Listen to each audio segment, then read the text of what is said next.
नमस्कार बच्चों। आज हम आपको वेक्टर का मल्टीप्लिकेशन बताएंगे। इससे पहले हमने एडिशन, सब्ट्रैक्शन ये सारा कुछ डिस्कस कर लिया है।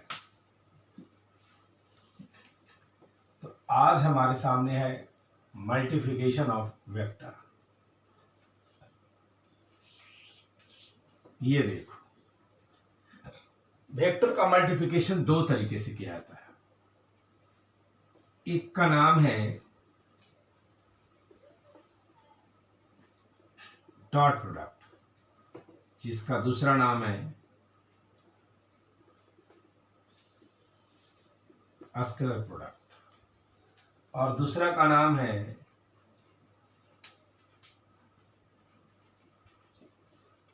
वेक्टर प्रोडक्ट, या फिर इसी को क्रॉस से वेक्टर लिखिए, क्रॉस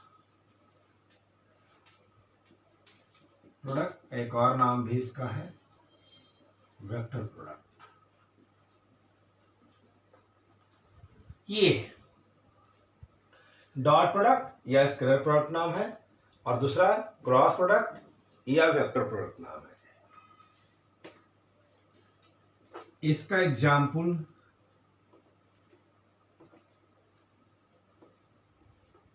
फाई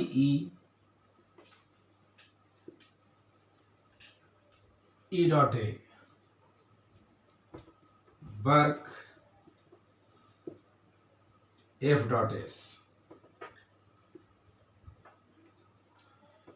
और फाई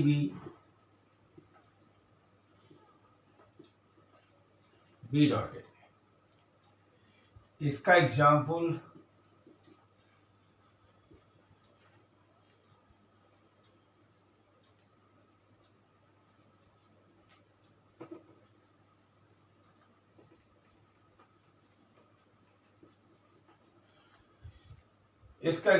है torque is equal to r cross p, F is equal to q v cross B, F is equal to I L cross B. ये इसका नाम डॉट इसलिए पड़ा क्योंकि बीच में देख रहे हैं डॉट है आप। इसका नाम क्रॉस इसलिए पड़ा क्योंकि इसके बीच में क्रॉस है।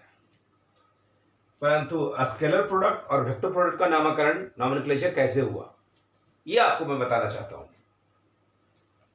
तो देखिए, साधारण मल्टीप्लिकेशन जो स्केलर का हम लोग करते आ रहे थे उसमें तो कोई बात नहीं थी, पर इसमें कुछ बात समझने वाला है। वो ये कि वेक्टर में वेक्टर से अगर इस डॉट के अंदाज में गुना किया जाए तो जो रिजल्ट मिलेगा वो स्केलर होगा। ठीक है।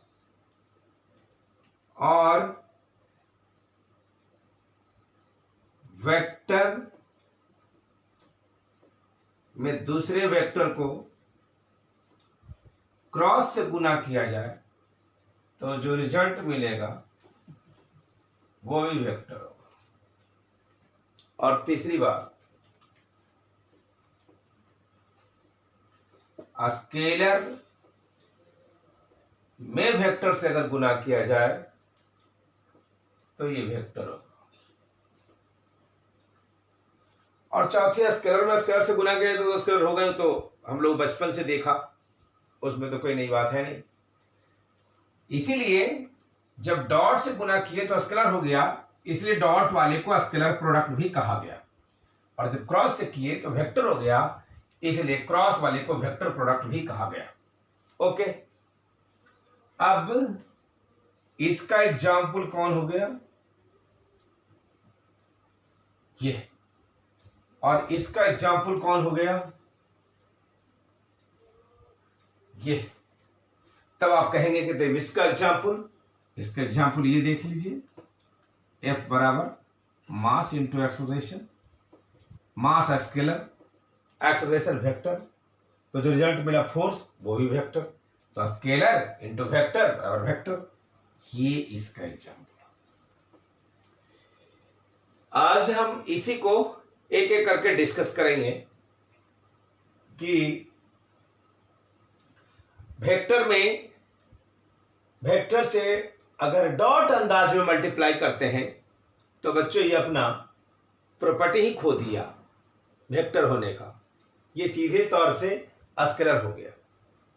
और अगर वेक्टर को वेक्टर में क्रॉस के अंदाज में मल्टीप्लाई करते हैं तो जो रिजल्ट मिला उसमें इनकी प्रॉपर्टी बनी रही।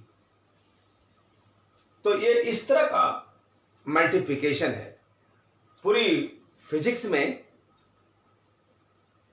फिजिकल क्वांटिटी या तो डॉट से डिफाइन है या तो क्रॉस से डिफाइन है। कुछ एग्जाम्पल हमने आपके सामने रख दिया है, तो हम आज इसी के बारे में थोड़ी डिटेल स्टडी करेंगे। ओके, तो अब हम सबसे पहले बच्चों इस डॉट प्रोडक्ट को हेडलाइन बनाएंगे और इसके बारे में ही डिस्कस करेंगे। यह तो हमारा मल्टीप्लिकेशन का इंट्रोडक्शन था।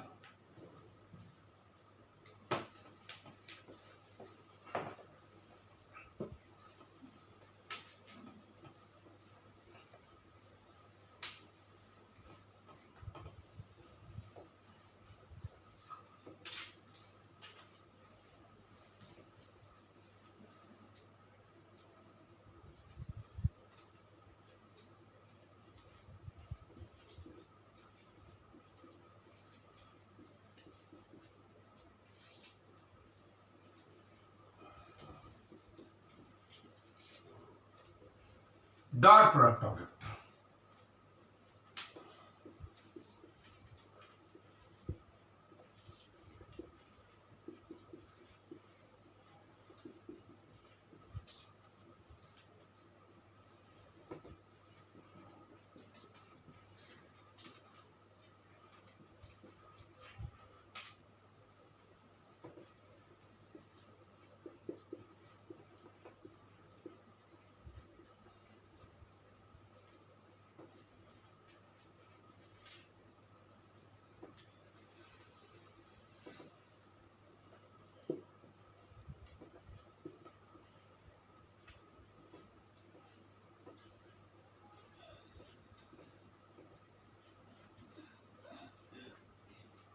तो डॉट का परिभाषा ये है। ये देखिए, अगर ए और बी दो वेक्टर है और उनके बीच का एंगल थीटा है तो ए डॉट बी का ऑपरेशन, ये डॉट हटेगा तो मॉड ए मॉड बी और कॉस थीटा, जहां थीटा ए और बी के बीच का एंगल है। ओके, ये समझ में आ गया। अब जैसे आई एक यूनिट वेक्टर है और दूसरा आई ये भी एक यूनिट वेक्टर है और इस दोनों को डॉट प्रोडक्ट लेना है, तो इस ऑपरेशन से खोलिए आई मॉड और आई के बीच का एंगल कितना होगा? 0। कोई भी चीज सेल्फ के साथ 0 एंगल बनाता है। आई भी आई के साथ 0 बनाएगा, हम भी अपने साथ 0 एंगल बना रहे हैं, मार्कर अपने साथ 0 एंगल बना रहा है। तो आई और आई के बीच में एंगल 0, तो मॉड आई यानी यूनिट वेक्टर का मैग्नीट्यूड कितना होगा? 1, तभी तो नाम उसका यूनिट है, इसलिए 1 हो गया, ये भी 1 हो गया। cos 0 का वैल्यू कितना हुआ? 1, यानी ये बन गया अपना 1। और बच्चों इस तरह से आपके पास एक फॉर्मूला बन गया, आई डॉट आई इसी तरह से होगा जे डॉट जे और इसी तरह से होगा के डॉट के और इसकी वैल्यू होगी 1। ये एक फॉर्मूला आ गया। ये आई डॉट आई बराबर जे डॉट जे बराबर के डॉट के बराबर 1। ओके, अब दूसरी बात, i dot j mod i mod j cos 90 is equal to 0। तो क्या होगा? I dot j dot k dot i 0।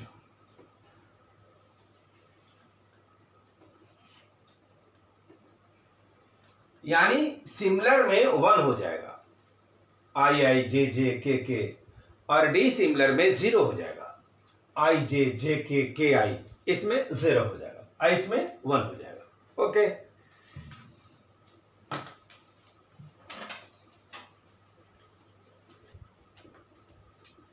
ये डॉट प्रोडक्ट पर बेस्ड 3 तरह के सवाल पॉसिबल है। Type first, to find dot product of vectors,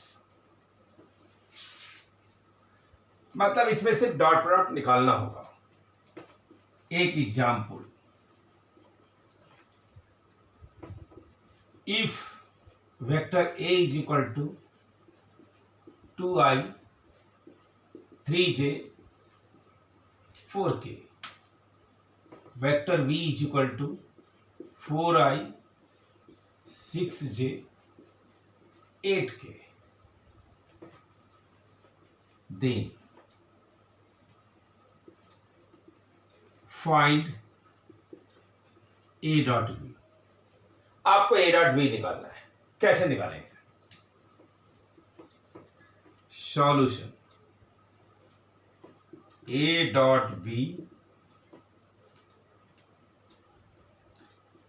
2i 3j 4k dot 4i 6j 8k, ऐसा कर दिया। अब आप इसको मल्टीप्लाई कैसे करेंगे? जैसे करते हैं करें। 4 2 जा 6 i डॉट i, 6 2 जा 12 i डॉट j, और 8 2 जा 16 i डॉट k। अब इससे इसे गुना करें। 12 j डॉट i, फिर 18 j डॉट j, और फिर 24 j dot k, last 16 k dot i, 24 k dot j, 32 k dot k। अब देखिए i डॉट i क्या हो जाएगा? 1 तो 6 हो गया, ये डी सिग्नल वाला 0, ये 0, ये 0, ये 18, ये 0, फिर से 0 प्लस 0 प्लस 32, तो हो गया 30 और 10 40 और 10 50, अच्छे 56। So this is equal to, सबको ऐड करने के बाद आपको यह लिख दे 56। ये 56 हो गया। 30 10 40 10 50 10 50 56। तो ये तरीके से आप दो वेक्टर का डॉट प्रोडक्ट निकाल सकते हैं। बच्चों थोड़ा सा ये ज्यादा स्टेप्स लिया गया, आप चाहें तो ये सवाल को और भी इजीली कर सकते हैं। कैसे? डी सिमिलर वाला सब 0 हो गया, इस 3 में 3 से गुना किए तो 9 टर्म्स मिला। आपके सामने 9 टर्म्स लिखा हमने, जिसमें से 3 टर्म्स बचेगा, 6 टर्म्स 0 हो जाएगा। अब जब 6 टर्म 0 ही हो जाएगा तो उसको लिखने का क्या फायदा? इसलिए आप इसको दूसरे मेथड से बना सकते हैं। तो आप बाकी टर्म को ना लिखें, केवल इससे इसको गुना करें, इससे इसको गुना करें और इससे इसको गुना करें, आपका काम बन जाएगा। कैसे? 4 2 जा 8, 4 2 जा 8, सॉरी यहां गलती हो गई, ये 8 कर दीजिए इसको। 4 2 जा 8, और तब यहां भी 8 होगा, और तब जो है 58 होगा। ये इसको ठीक कर लीजिए। अब देखिए 4 2 जा 8, यहां हम देखिए साइड में करके दिखाते हैं।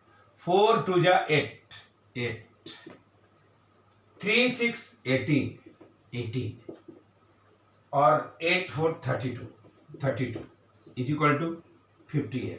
ये एक लाइन में बन गया सवाल, इसमें इतने लाइन गए।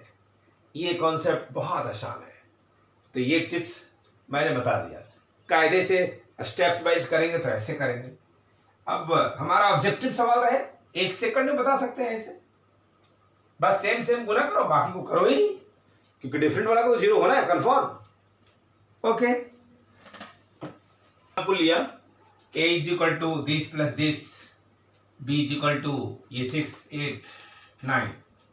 इसमें आप देख रहे हैं k नहीं है, लेकिन इसमें तीनों है।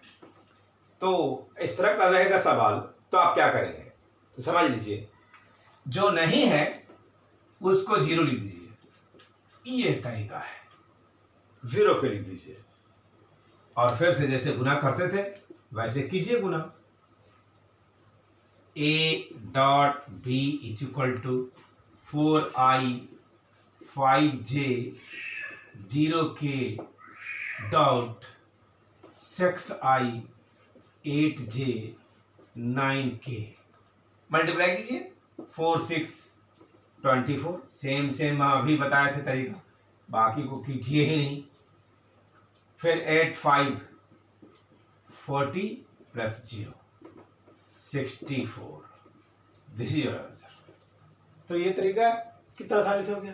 कोई भी डॉट प्रोडक्ट जिसमें निकालना हो, सिर्फ डॉट प्रोडक्ट निकालना हो, तो आप इस टेक्निक से निकाल सकते हैं और डायरेक्ट कर सकते हैं। प्रैक्टिस कुछ नहीं है इसमें, सेम सेम को गुना कर देना है, बस आंसर बता देना है। जो नहीं लिखा है उसको 0 कर देना है। तो यहां पर k नहीं था तो हमने 0 कर दिया। अगर j नहीं रहता तो j को 0 कर देते हैं, 0j। i नहीं रहता तो 0i लिख देता, कुछ ऐसा, कुछ भी। जैसे मैं कहता हूं 3i अब 4k है, गुना करना रहता 6j और 9k, तो हम क्या करते, हम यहां पर कौन गायब देख रहे हैं, हम j को 0 देख रहे हैं, तो हम 0j लिख देंगे। यहां कौन गायब देख रहे हैं, इसमें i k है, यहां भी i गायब है, तो हम इसको 0i लिख देंगे। अब फिर गुना कर देंगे, i को i से, लिखा कैसे भी नहीं, लेकिन i से, सेम सेम से, k से और j से, और फिर आंसर बन जाएगा मेरा। तो यही स्टाइल है और कुछ नहीं करना बस। ओके, तो ये पहला टाइप का सवाल था। अब सेकंड टाइप का सवाल क्या बनता है ये देखते हैं हम लोग।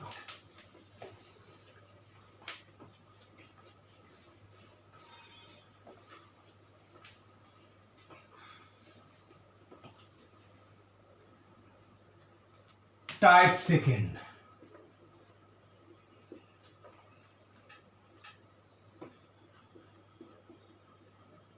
to find angle between two vectors। दो वेक्टर्स के बीच में एंगल पता लगाना हो, कभी भी दो वेक्टर के बीच में एंगल पता लगाना हो तो आपको डॉट प्रोडक्ट के पास जाना चाहिए। एक example, if vector a is equal to 3i plus 4j, vector b is equal to 4i minus 3j, then find angle between a and b। a और b के बीच में एंगल आपको पता करना है, तो अब क्या करेंगे आप, सॉल्यूशन देखिए, बहुत सिंपल। वेक्टर ए मालूम, बी मालूम, और इसके बीच का एंगल हमको पता लगाना है। इसी टाइप के सवाल को हम कैसे सॉल्व करेंगे, इसके लिए तरीका सुनिए। ये फॉर्मूला तो अभी अभी हमने सीखा है, A dot B mod A mod B cos theta, therefore cos theta is equal to mod A sorry A dot B upon mod A mod B. अब आप क्या करेंगे, अगर आपको ए डॉट बी मालूम हो जाए, मॉड ए मॉड बी मालूम हो जाए, तो इसका वैल्यू यहां पर पेस्ट करने से एंगल निकल जाएगा। तो आप पहले ए डॉट बी को निकालिए। ए डॉट बी को कैसे निकालेंगे बच्चों, जो अभी हमने निकालने का रणनीति बताया, जो स्ट्रेटजी हमने अभी बताया उसी तरीके से a dot B 3i plus 4j। अब k तो न इधर है न इधर है, तो आप 0 लिखे भी तो कोई फर्क नहीं पड़ता और नहीं लिखे तो भी कोई फर्क नहीं पड़ता। अगर आप चाहते हैं कि नहीं तीनों रूप में लिखे तो इसको ऐसे लिख दीजिए, एक आदत सी बन जाएगी आपकी और फिर गलती नहीं होगी आपसे। तो 4i माइनस 3j अब प्लस 0k लिख दीजिए ऐसे। So this is equal to 4 3 जा 12 एंड 4 3 जा माइनस 12 प्लस माइनस माइनस, आइए तो प्लस 0, तो ये कट गया 0। तो हमारा ये आ गया a डॉट बी 0 आ गया। इस 0 के को आप नहीं भी लिखते तो ही बात होता। तो मैं तो आपको एक स्टाइल बता दिया कि भाई अगर जो ना है उसको 0 लिख देने का आदत डालो, ताकि किसी भी सवाल में आपसे गलती ना हो, ये ज्यादा बेहतर है ना। अब मॉड ए और मॉड बी निकालने की जरूरत है, ये निकलेगा तब ना। ये तो ऊपर वाला नॉमिनेटर मिल गया हम लोग को, डिनोमिनेटर भी पता करना होगा, तब cos थीटा का वैल्यू निकलेगा। तो मॉड ए का मतलब आई के कॉफिशिएंट यानी 3 का स्क्वायर 4 का स्क्वायर, तो ये हो गया 5। मॉड बी का मतलब 4 का स्क्वायर माइनस 3 का स्क्वायर, ये भी हो गया 5। आपको पता होना चाहिए मॉडुलस के बारे में, मैं पीछे यूनिट वेक्टर में, डिफरेंट टाइप्स ऑफ वेक्टर में, यूनिट वेक्टर में कॉन्सेप्ट दिया है कि आई के कॉफिशिएंट का स्क्वायर प्लस जे के कॉफिशिएंट का स्क्वायर प्लस रहता के, तो के के कॉफिशिएंट का स्क्वायर, के तो है नहीं यानी 0 का स्क्वायर करेंगे तो फर्क नहीं पड़ेगा, इसलिए ये हो गया। अब आपको a डॉट भी मालूम हो गया यहां से 0 और मॉड ए मॉड बी भी मालूम हो गया 5। तो cos थीटा निकालना है, तो आप क्या करें, यहां पर इसकी वैल्यू लिख दें 0 और यहां पर लिख दें 5 और यहां पर लिख दें 5, दिस इज 0। तो थीटा इज इक्वल टू कितना हो गया 90 डिग्री। ये थीटा कितना हो गया 90 डिग्री। एक बात और आप ध्यान देना बच्चों कि अगर a डॉट बी का वैल्यू 0 हो जाए तो मॉड ए और मॉड बी का वैल्यू कुछ भी हो जाए, नो मैटर, एंगल को 90 होना ही होगा, क्योंकि 0 में किसी भी चीज से डिवाइड करते हैं तो वो 0 ही होता है। इसलिए अगर ऑब्जेक्टिव सवाल आपके सामने करने का हो और अगर a डॉट बी का वैल्यू 0 आ जाए तो आप मॉड और मॉड बी मत निकालिए, मॉड ए और मॉड बी का वैल्यू मत निकालिए और आप ABCD ऑप्शन देखने लगिए और जहां 90 दिख जाए उसमें टिक कर दीजिए, शॉर्ट तरीका। इतनी करने की जरूरत नहीं पड़ेगी फिर, बस शर्त है a डॉट बी को 0 आना चाहिए। तो a dot B 0 means angle between A and B is 90, always correct. एक दूसरा सवाल देखते हैं।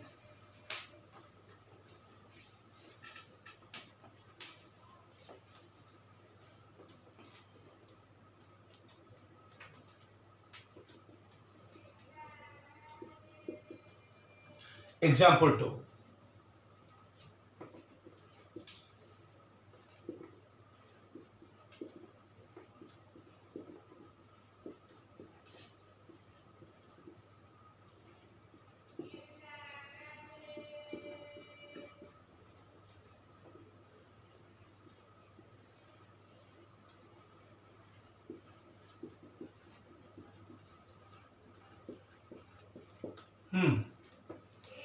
तो ये एक वेक्टर है, बी भी एक वेक्टर है और ए और बी के बीच में एंगल पता लगाना है। फिर वही मेरा तरीका है जो है कि cos theta is equal to क्या होगा a dot B mod A mod B होगा। आपको क्या क्या ढूंढना होगा, a डॉट बी को, और क्या सर्च करना होगा मॉड ए और मॉड बी को। ये दोनों को सर्च कर लेंगे, सवाल बन जाएगा। तो ढूंढते हैं a dot B 2i 3j 5k dot i 2j 6k, जैसे ही मल्टीप्लाई करेंगे 2 6 30 38। अब मॉड ए का वैल्यू निकालिए।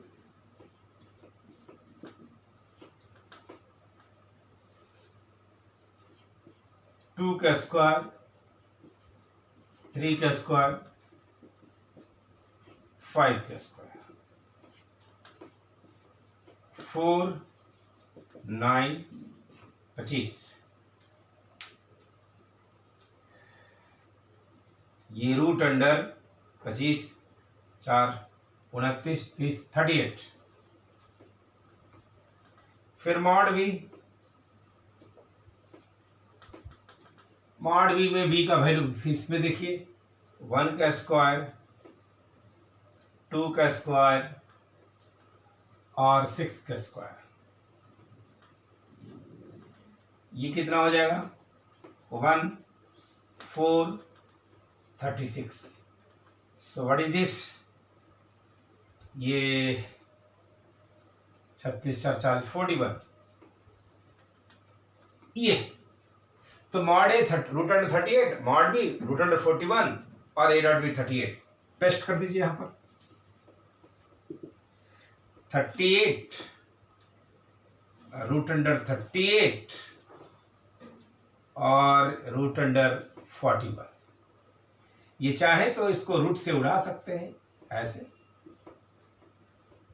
तो cos theta is equal to root under 38 root under 41, theta is equal to cos inverse root under 38 and root under 41। So this is your answer.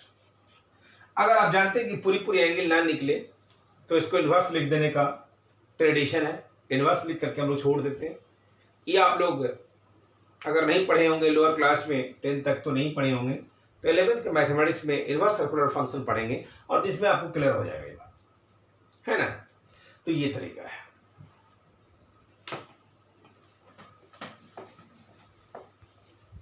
देखिए इस बार थोड़ा सा चेंज कर दिया है सवाल में, एक वेक्टर ए है और दूसरा वेक्टर बी है, इसमें एक्स अननोन है, उसको हमको पता लगाना है। कंडीशन ये है कि ए और बी के बीच का एंगल 90 डिग्री है। अगर ए और बी के बीच का एंगल 90 डिग्री है तो एक्स का वैल्यू इवेल्युएट करना है हम लोग। कैसे करेंगे, A dot B is equal to 0, 3i 4j dot 4i xj is equal to 0।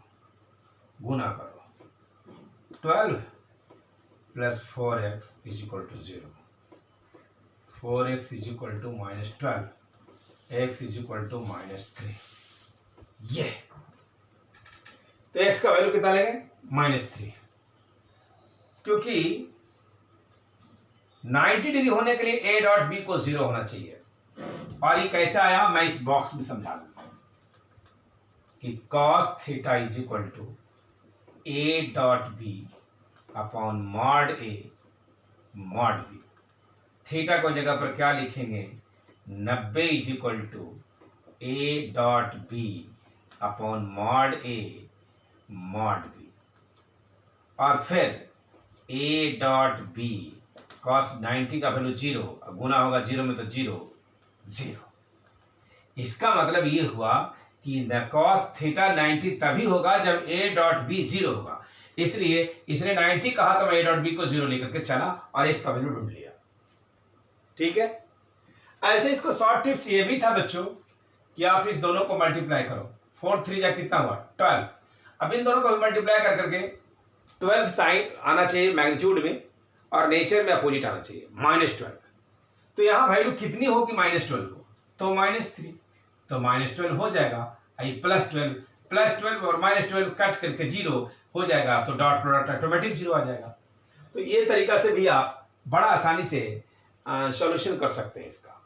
जैसे मैं एक टिप्स जो दिया उसको इस बॉक्स में दिखाता हूं कि अगर मान लीजिए a is equal to 6i + 2j है और b is equal to 2i अब प्लस एक्स जे है, मान लीजिए ऐसे है, तो आप इसको गुना कीजिए, x का वैल्यू कितना हो कि एंगल इसके बीच में 90 हो, तो इसका क्या करेंगे तरीका, इन दोनों को गुना कर दीजिए, 6 to 12, और इन दोनों में यहां पर क्या हो वैल्यू कि ये भी 12 आ जाए, 12 नहीं -12 आ जाए, तो -6 हो जाएगा, क्योंकि -6 रहेगा तब ना 2 से गुना करेंगे तो -12 आएगा, ये 12 है। तो ये एक तरीका है कि आप जितना इसको मल्टीप्लाई करके आता है, जे वाला भी उतना ही मल्टीप्लाई करके आए, साइन उल्टा, तो डायरेक्ट आंसर कर सकते हैं आप, 1 सेकंड भी नहीं लगेगा। ऑब्जेक्टिव सवाल हो और एक्स को ढूंढना हो तो आप इतना प्रोसेस वाइज में जाएंगे तो इतना लंबा करना पड़ेगा आपको, लेकिन हमारे टिप्स और टेक्निक के अनुसार जाएंगे तो आप विद इन सेकंड इसका जवाब दे सकते हैं और ऑप्शंस को सिलेक्ट कर सकते हैं। तो ये तरीका भी बहुत अच्छा तरीका है, कोई भी सवाल आप कर दें, जैसे a is equal to 6i plus 8j है, b is equal to 4i plus xj है, ढूंढना है x को, तो क्या करेंगे 6 2 6 4 24, और यहां पर क्या लेके -24 हो जाए तो -3, 8 या 24 -3 हो जाएगा, तो -3 हो जाएगा तो आंसर आपका बन गया। तो इस तरीके से आप कर सकते हैं डायरेक्ट आंसर करने का टेक्निक। मैंने इसे एक सवाल करके आपके सामने पूरी सॉल्यूशन करके दिखा दिया, मैं यहां पर टिप्स बता दिया कि कैसे कैसे कर रहे हैं, यानी ऑब्जेक्टिव सॉल्यूशन कैसे करेंगे आप, इजीली कंपटीशन में कैसे सवाल बनाएंगे, तो ये तरीका रहेगा। ओके,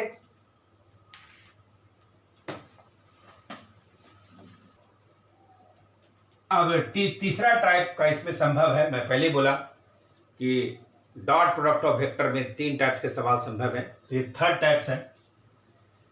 तो इस थर्ड टाइप को समझने के लिए पहले थोड़ा सा मैं कंसेप्ट ऑफ पोजीशन वेक्टर बताना चाहता हूं। कोई भी वेक्टर जो ऑरिजिन के रिस्पेक्ट में गिवन है उसको आप पोजीशन वेक्टर कहते हो। तो ये देख लो, ओ एक पोजीशन वेक्टर है r1, ओ भी एक पोजीशन वेक्टर है r2, और अगर कोई a से b पॉइंट पर ले जाए तो डिस्प्लेसमेंट कितना होगा, यानी पोजीशन वेक्टर r1 से पोजीशन वेक्टर r2 के पास ले जाए तो कितना डिस्प्लेसमेंट होगा। तो इसको वेक्टर नियम से हमने लिखा OA प्लस AB, ट्रायंगल नियम, दिस प्लस दिस बराबर दिस, यही होता है वेक्टर का नियम। तो हमने लिखा OA plus AB, OA plus AB is equal to OB, तो AB is equal to OB minus OA, R2 minus R, क्योंकि OB कितना है मेरा R2, OA कितना है मेरा R1, तो R2 से R1 घटा दिया। यानी अगर आप डिस्प्लेसमेंट ए बी निकालना चाहते हैं तो फाइनल माइनस इनिशियल मतलब R2 माइनस R1, और अगर बी ए निकालना चाहते हैं तो R1 minus R2, final minus initial याद रखना है।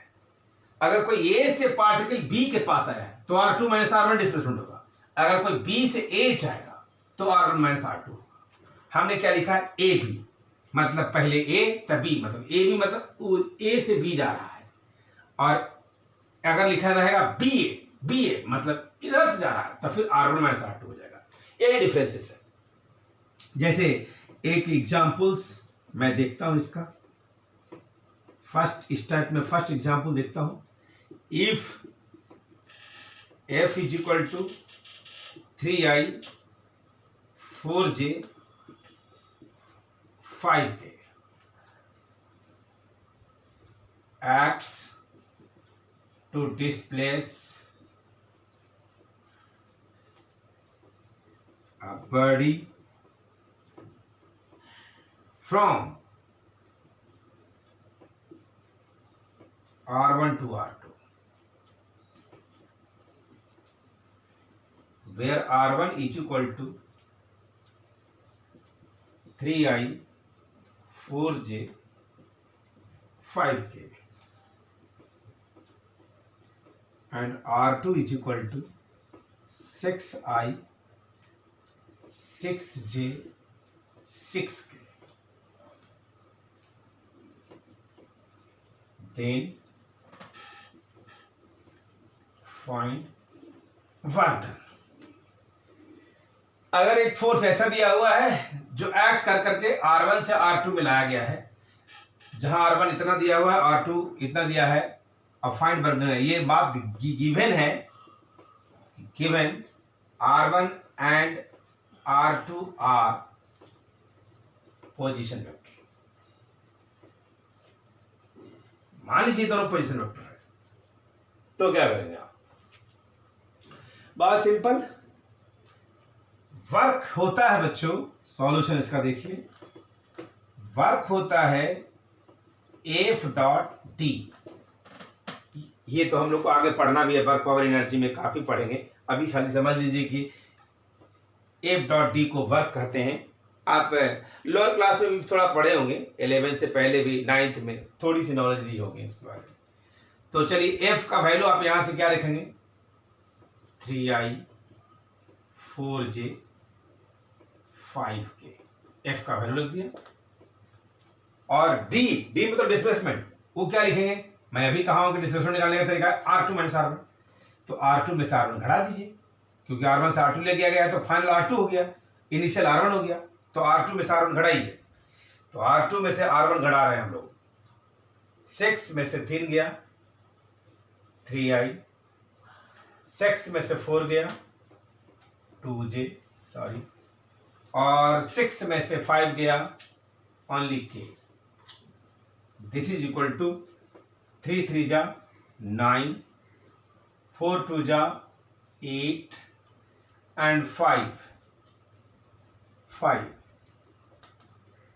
और 9 8 17, 3 20 2 22 यूनिट। अब यूनिट मैंने इसलिए लिख दिया क्योंकि मैंने फोर्स का यूनिट नहीं दिया, डिस्प्लेसमेंट का यूनिट नहीं दिया। अगर ये लेते न्यूटन में, ये लेते मीटर में, तो ये जूल हो जाता, लेकिन अगर ये डाइन में रहेगा सेंटीमीटर में, तो वो आपको सीजीएस यूनिट में आपको अर्ग हो जाता, इसलिए डिफरेंट हो सकते थे। मैंने कुछ यूनिट लिख दिया कि जो भी रहेगा उसके अनुसार यूनिट होगा। तो ये देख लीजिए, 3 3 जा 9 एंड 4 2 जा 8 एंड 5 1 5, 17 3 20 2 22। तो ये तरीका है वर्क निकालने का। ये तीसरा टाइप का सवाल इसमें पॉसिबल है, जो हमने आपके सामने डिस्कस करके दिखाया। ओके, पिछले लेक्चर में पूछे गए सवाल का आंसर ये मैं बोला था 8 मीटर वेस्ट में चलेगा, फिर 8√2 आपको नॉर्थ वेस्ट, और फिर 8√2 मीटर ये साउथ वेस्ट। तो बताइए डिस्प्लेसमेंट कितना होगा? तो स्केचिंग तो आप देख ही रहे हैं, ऐसा सवाल हमने करवाया भी था बहुत सारा। 8√2 कंपोनेंट तोड़ दिया -8i, ये कंपोनेंट तोड़ दिया इसका, और ये कंपोनेंट इसका टूट गया, सबको ऐड कर दिया। ऐड करने के बाद जो रिजल्ट मिला -24i + 0j, और इसलिए ये 24 आ गया, यानी ऑप्शन बी होगा इसका। और अब आज का सवाल, a = 6i + 4j, b = 4i - 6j, then angle between a and b is option A 0, option B 90, option C 30 and option D none. तो इसको आप हमारे कमेंट बॉक्स में इसका आंसर लिखेंगे। फिर अगले लेक्चर में हम लोग मल्टीप्लिकेशन ऑफ वेक्टर का दूसरा कॉन्सेप्ट क्रॉस प्रोडक्ट देखेंगे। Thank you.